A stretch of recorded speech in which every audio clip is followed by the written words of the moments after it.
Saya bersyukur perjalanan Mas Roy dan Dr. Tifa sudah sampai di pengadilan, dan saya yakin itu yang dihindari sebetulnya oleh Joko Widodo. Hampir semua tersangka, beberapa tersangka mengatakan store ke Joko Widodo. Itu fakta persidangan. Kenapa ini tidak dikejar? Maka saya dengan teman-teman yang punya lembaga namanya komite itu panitia, komite pemburu koruptor itu akan mengejar ini Joko Widodo karena apa? Dengan uang korupsinya dia bisa mau menguasai Indonesia lewat anaknya, dia keliling itu. Jadi gambarnya gajah, cocok itu petunjuk Tuhan sebetulnya.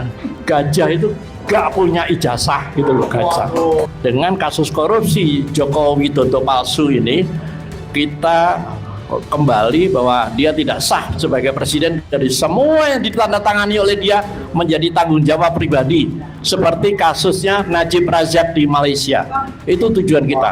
Saya bersyukur bahwa saya ada di tengah-tengah para pejuang yang selama ini saya merasa sendirian, ternyata banyak juga gitu.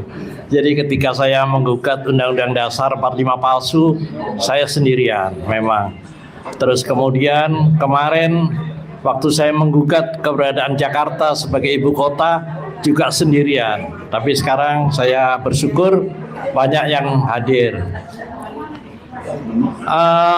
Pak Setia Soeharto kita ketemu di Bandung. Ada dua hal yang ingin saya sampaikan. Satu masalah kedaulatan rakyat, yang kedua masalah Joko Widodo.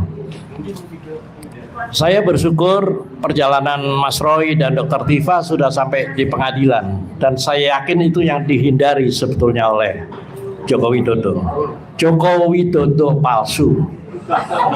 Jadi saya menemukan satu data, saya bekerja sama dengan Michael, bahwa memang kalau UGM menyatakan Joko Widodo itu ada memang, tapi bukan dia. Itu yang pakai kacamata dan berkumis itu alumni SMA Negeri 6 Yogyakarta. Keberadaannya di mana? Nanti Pak Setia Soeharto yang koordinasi sama saya tahu info-infonya karena beliau ada di institusi intelijen, jadi saya kira itu. Jadi waktu kasus ijazah ini bergulir, saya bertanya-tanya, kenapa sih kok bisa berlarut-larut? Kalau di dunianya Pak Setia Soeharto itu disepsi, penyesatan, apa yang disesatkan dengan perjalanan ijazah ini? Ternyata saya menemukan dua hal. Satu, tentang hilangnya status Jakarta sebagai ibu kota negara. Jadi waktu zaman kemerdekaan dulu, para senior-senior atau para pendahulu kita, ketika Jakarta jatuh maka ibu kota dipindahkan ke Jogja. Karena itu teorinya, kalau mau menguasai satu negara, kuasai dulu ibu kotanya. Sekarang ibu kota kita itu tidak jelas saat sebelum saya gugat. Nah, waktu saya gugat di MK, memang gugatan saya ditolak, tapi petitumnya diangkat bahwa Jakarta kembali menjadi ibu kota negara. Jadi saya bersyukur. Saya tidak cari menang atau kalah, tapi tujuan dari gugatan itu saya. Terus yang kedua, apa yang ditutupi dari kasus ijazah ini ternyata adalah korupsinya Joko Widodo.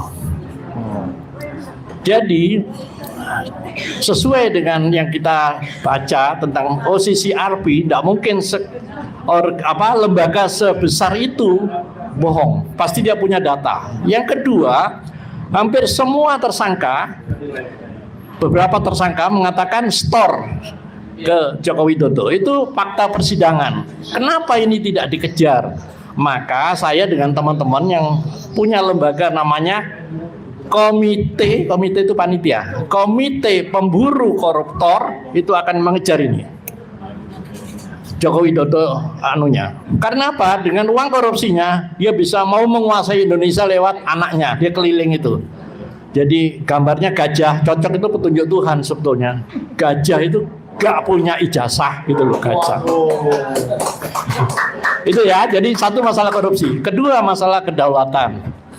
Tahun 98 sampai 2002 kedaulatan rakyat itu diambil alih oleh partai politik lewat penggantian Undang-Undang Dasar 45. Jadi kalau ada gerakan mengambil kembali atau merebut kembali kedaulatan, tidak ada jalan lain kecuali kita kembali menguasai Senayan, apapun caranya. Setuju. Tidak ada cara lain. Dan ada rencana waktu itu Pak Setio Sularso juga hadir, ada prakongres kembali ke Undang-Undang Dasar 45 di Bandung, dan kita sepakat 18 Agustus kita akan melakukan kongres di Senayan. Tapi Dr. Jun, mungkin boleh saya tambahkan 2 tempat di mana saya pernah membaca atau mendengar soal kembali ke Undang-Undang Dasar 45. Satu adalah di ADART Partai Gerindra. Ya betul. Yang kedua adalah saat Ahmad Muzani ditanyai wartawan saat selesai dari ziarah atau ini ya melayat ke Pak Trisutrisno. Waktu itu diwawancara oleh wartawan dan pertanyaannya kembali ke Undang-Undang Dasar 45. Ya, Ahmad Muzani dan Partai Gerindra dan Pak Prabowo ya harusnya ya komit untuk kembali ke Undang-Undang Dasar 45. Kenapa sudah 2 tahun tidak dijalankan juga dong? Begini ya, pesan Pak Tri sebelum meninggal, memang kebetulan saya dekat bertahun-tahun saya sama beliau.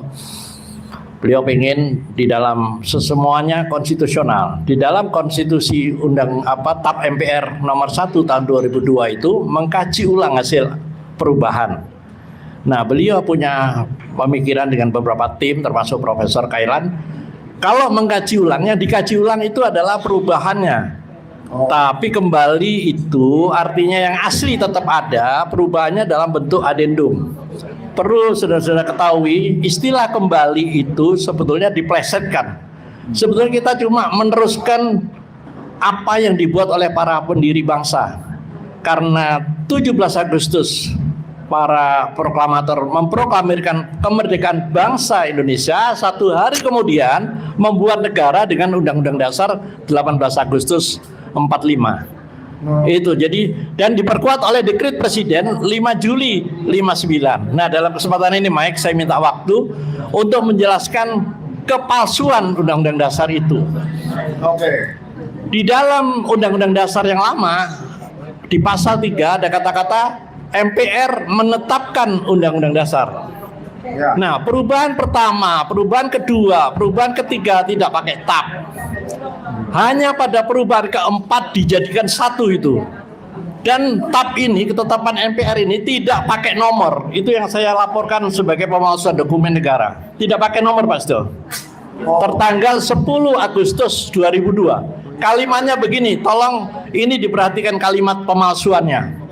Undang-Undang Dasar Negara Republik Indonesia 1945 sebagaimana telah dirubah dengan perubahan pertama, kedua, ketiga, dan perubahan keempat ini adalah Undang-Undang Dasar Negara Republik Indonesia yang ditetapkan tanggal 18 Agustus 1945, diperkuat dengan dekret Presiden 5 Juli 59. Harusnya kalimatnya adalah Undang-Undang Dasar Negara Republik Indonesia 1945 sebagaimana telah dirubah dengan perubahan pertama, kedua, ketiga, dan perubahan keempat ini adalah perubahan dari, itu tidak ada kata-kata itu. Jadi seolah-olah ini adalah yang ditetapkan 18 Agustus.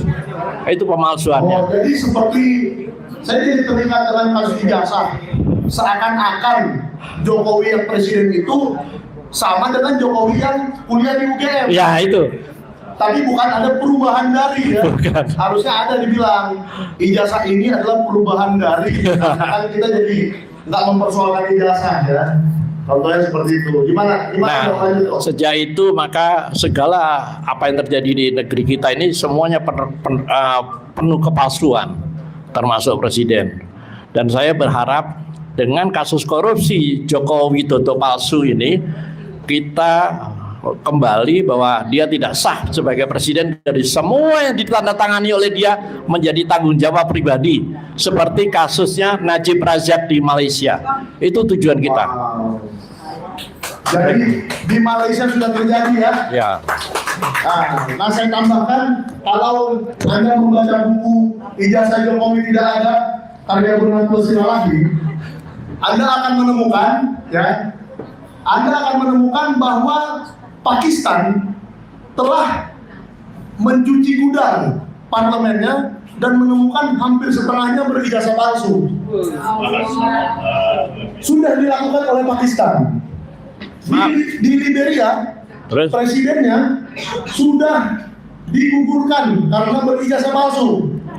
Jadi Indonesia ini lebih mundur atau lebih bobrok daripada Pakistan dan Liberia. Kalau dibilang dibandingin sama Amerika, Inggris, Jerman, jauh lah loh. Jadi saya satu informasi lagi, kemarin saya di Surabaya ketemu Denny Iskandar, itu yang mewawancarai Jokowi Widodo palsu. Dia bilang ini tidak sama antara foto dan orangnya, berarti ini punya orang lain, satu. Kedua, dia ngomong tentang pasar pramuka, bahwa memang di pasar pramuka itu tempat mencetak ijazah-ijazah palsu. Jadi hampir sebagian anggota DPR itu pakai ijazah palsu. Kemudian kepala-kepala daerah, bupati dari satu partai, saya belum saatnya saya menyebut partai ini, itu yang dari partai pemenang waktu itu nyetaknya di pasar pramuka. Saya kira itu. Langganan ya, Dok? Iya, langganan memang. Oke. Makanya kemarin saat saya terakhir ke pasar pramuka, di sana semua toko diwajibkan untuk memasang satu tanda, satu plat gitu. Di sini tidak menerima pembuatan ijazah palsu. Berarti kan selama ini terima.